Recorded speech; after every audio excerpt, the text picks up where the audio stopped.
Pak Soleh, mangga.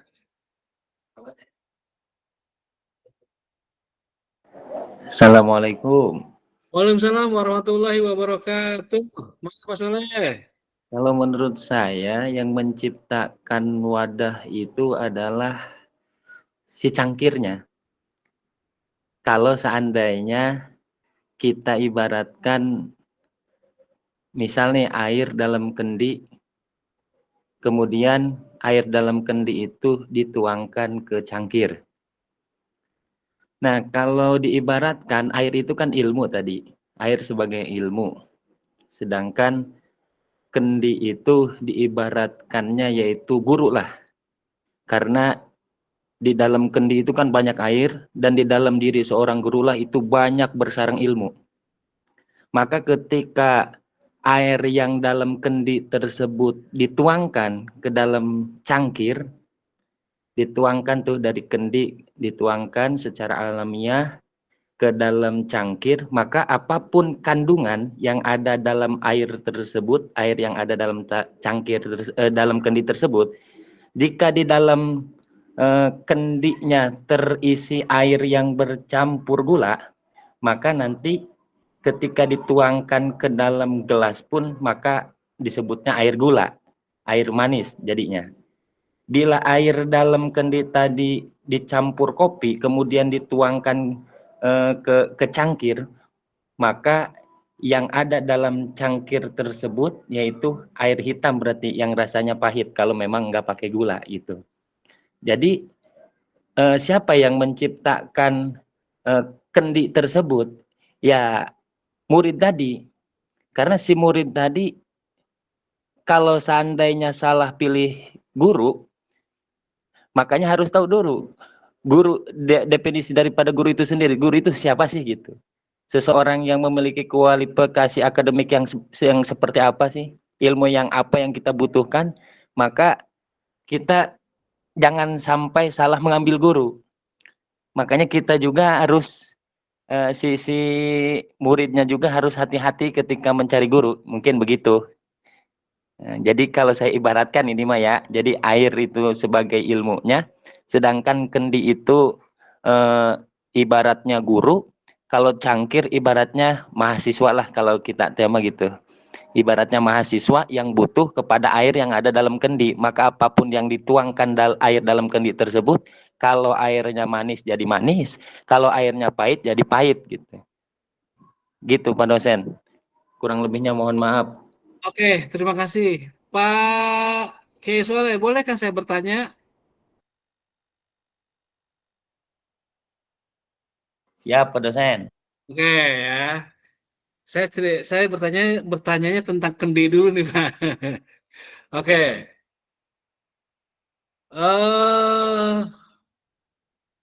Kendi dia akan tahu bahwa dia itu kendi.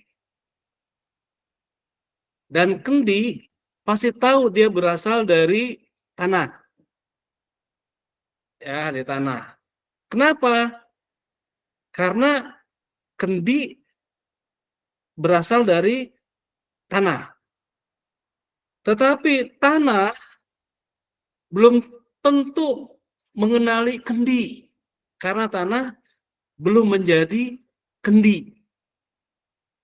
Nah, kalau kendi itu adalah murid, nah bagaimana Bapak bisa menyikapi dua proposisi saya tadi, Pak? Mangga Pak Soleh. Ya kan kendi juga dulunya bukan asal kendi tadi, disebutnya tanah.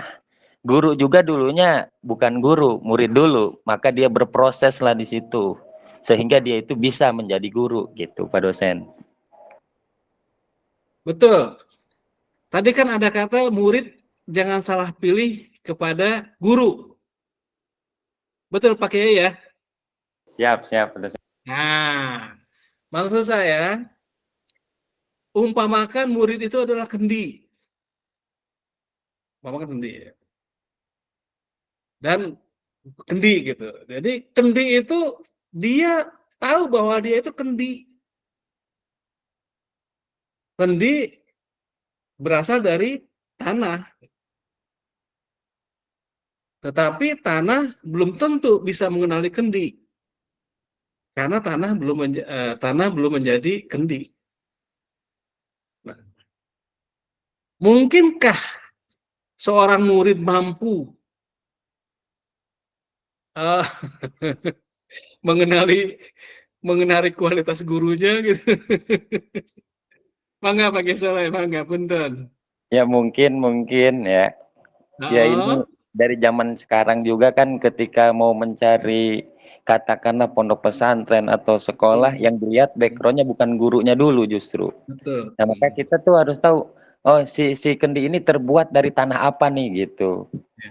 Oh tanahnya tanah ini oh bagus nih berarti gitu kan. Kita pantas nih kalau seandainya kendi ini jadi dijadikan kendi yang benar-benar kendi gitu.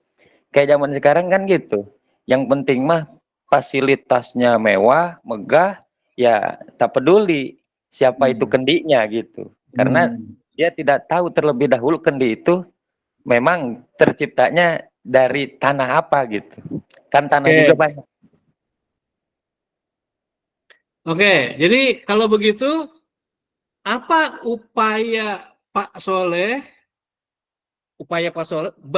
upaya Pak Soleh kepada kendi yang belum bisa mengenali bahwa dia itu kendi? Mangga apa? Upayanya apa? Ya kendi bisa tahu dia itu kendi ya karena nanti adalah sesuatu yang bisa yang memberitahu tanpa harus orang tahu bahwa dia itu kendi. Oke Artinya ya. sesuai dengan firman Allah tadi. Kalau seandainya memang dia orang yang berilmu akan diangkatkan derajatnya gitu. Tanpa orang mengaku, wah gua guru nih, gua tuh ini profesor dan sebagainya misal nih. Saya tuh hebat dalam bidang ini, bidang itu. Tapi kalau tidak diangkatkan derajatnya, walaupun dia kendi, tetap aja nggak bakalan dia disebut kendi gitu. Oke. Oke ya. Pak Suherman, tolong dibantu Pak. Tanggapannya. Ya, baik, Kak. Saya juga masih ini nih kalau masalah tanah sama kendi nih agak ini juga. Memang lebih butuh daya nalarnya agak lebih dalam ini karena kita harus tahu bahwa tadi dibilang bahwa kendi dari tanah, tapi tanah belum tentu mengetahui kendi. Ya memang tanah itu kan masih dasar. Ketika diolah, dia akan bisa menjadi bentuk apapun. Sebetulnya bukan hanya kendi kan. Banyak benda-benda yang terbuat dari tanah juga gitu. Bukan hanya kendi kan gitu. Makanya mungkin tanah tidak akan bisa mengenali hasil bentukan yang sudah terjadi dari dasar tanah tadi kan gitu. Oleh karena itu kemungkinan kalau kendi mungkin bisa aja tahu bahwa dia dari tanah gitu ya, atau benda yang lainnya atau yang terbuat dari yang lain pasti dia tahu karena ada proses yang dia jalanin kan gitu tadi yang sudah dikatakan oleh Kiai Soleh tadi. Jadi kendi akan mengenali kendi itu sendiri ketika dia bercermin kan gitu. Cerminannya itu apa ya, dari tingkah laku dia dan segala macamnya yang sudah sesuai dengan apa yang dia punya sebagai seorang guru misalkan. Jadi tingkah lakunya udah sesuai nggak dengan guru gitu yang harus digugu dan ditiru kan gitu. Nah itu kan cerminan juga sebetulnya gitu. Mungkin itu tanggapan saya, kurang lebihnya mohon maaf Pak dosen. Oke, terima kasih Pak Kiai Soleh. Di penghujung pertemuan masih ada waktu 1 menit lagi. Mangga untuk penutupnya. Sudah Pak dosen, itu tadi sebenarnya guru saya itu tetangga tapi nggak tahu aja saya itu. Bisa baik. Tak terasa ya 1,5 jam nih ya, Masya Allah, cepat banget ini waktu ini. Ini sekarang udah jam 18.00 nih Pak. Iya Pak dosen. Oke, terima kasih. Saya mohon maaf baru bisa bertemu, baru bisa berdiskusi karena ya begitulah untuk Selasa besok, Rabu besok juga mungkin libur ya Pak ya? Ya, agak jarang masuk lagi. Libur. Oh, nanti kita masuk lagi tanggal berapa? 22 ya? 21 22 ya? Ya.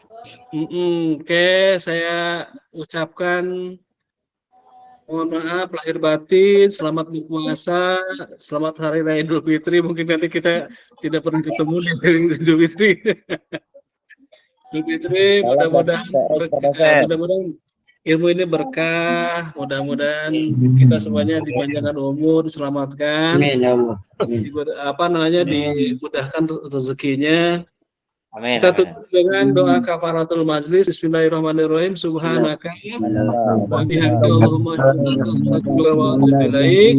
Assalamualaikum warahmatullahi wabarakatuh. Waalaikumsalam. Waalaikumsalam warahmatullahi wabarakatuh. Terima kasih Pak dosen.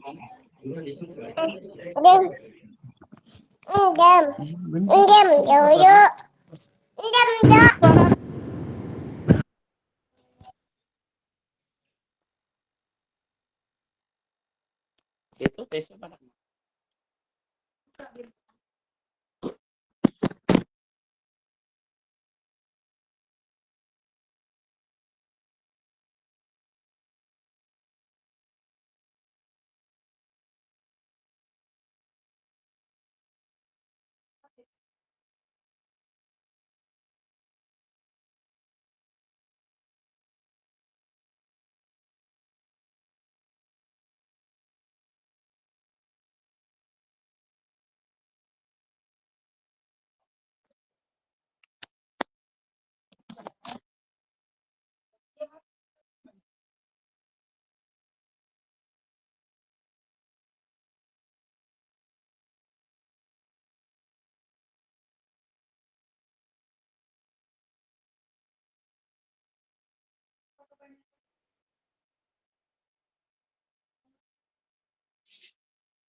Allahumma sholli ala Muhammad.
Ya, mau kamu sholat bawakan ini ke depan. Apanya?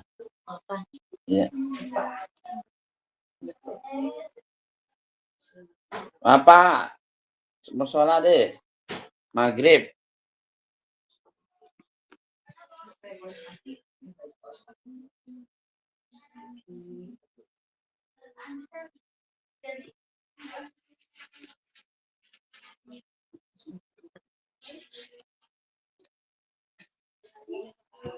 Basah nggak ya?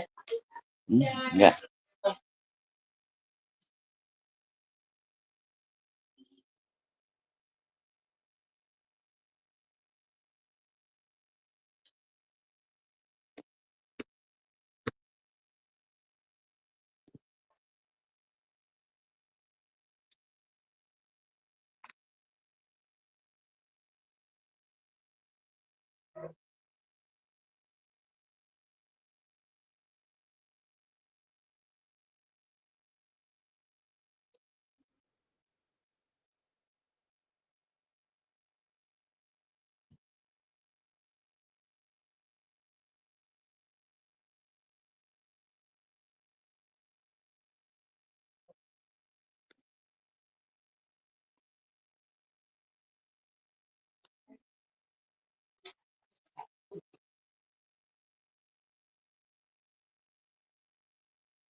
Jangan muntah deh, enak neng.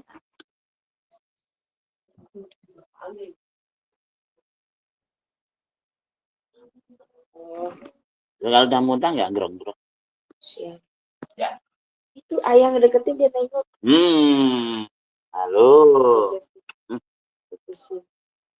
Ah, itu kayak tadi. Tuh, neng kalau habis muntah tuh jangan grog.